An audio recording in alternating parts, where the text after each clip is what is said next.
जानते रहे चाचा का हो। मम्मी या पापा बात करते रहलन हाँ कि अब की बार फुआ की शादी में 1 रुपया नहीं के देवे के। भैया कुछ ना कहले। पापा तो कुछ ना कलन, बस मुड़ी हिलावत रहलन। अच्छा जाए दो, कोनो बात नहीं के। जब ब्याह के दिन उतर गल बा, ब्याह तो होइबे करी। अब चाहे हमार किडनी बेचे के पड़े, चाहे हमार फेफड़ा, लेकिन दीदी के ब्याह होई, वो धूमधाम से होई। इतना पैसा कहाँ से लियावल जाई? आई नु गांव में बहुत लोग सूद ब्याज पर पैसा देता, केहू से लिया जाई। अच्छा ठीक बा।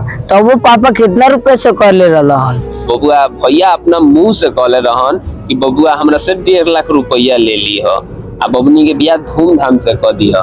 अब ना दी है पैसा, कोनो बात नहीं के होई नु ब्याह।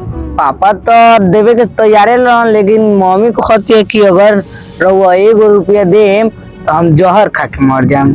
अब तू ही बतावा का कइल जा। अच्छा फौजी ऐसा कह ली है। अच्छा जाए तो कोनो बात नहीं के। अगर भैया पैसों दी है तो हम पैसा ना ले। हम नहीं के चाहत कि हमरा घर ब्याह शादी के दिन में मरनी हरनी लागो।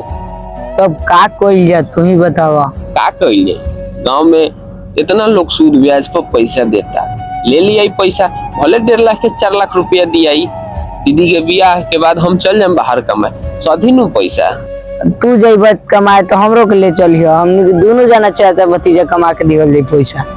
अरे बबुआ तू टेंशन मत लब, तार चाचा जिंदा बारे ना, हम अकेले कमा के साधारण। तू पढ़े पर ध्यान दो, अभी बहुत उम्र बा तारा कमाए के। बबुआ पढ़ लिख के निमन आदमी बन जेब, बहुत पैसा कमेब। तब जमीनिया काहे नहीं को बेच देत? जमीन कैसे बेच दी हो, बाबा कहत रहन कि ई जमीन हमारा पुरखन पुरनिया के है। अब जोर ल कि बाबा के बाबा, उनकर बाबू बचा के ले ले, बाबा बचा के ले ले, पापा बचा के ले ले। अगर वो जमीन के हम बेच देम तो गांव के लोग का कही, शिकायतें नु करी अपन। ठीक बा चाचा।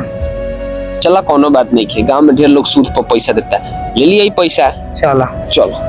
हाय रे गरीबी ई त जे ना करावे, आपन लोगवा भी पीछा छोड़ावे।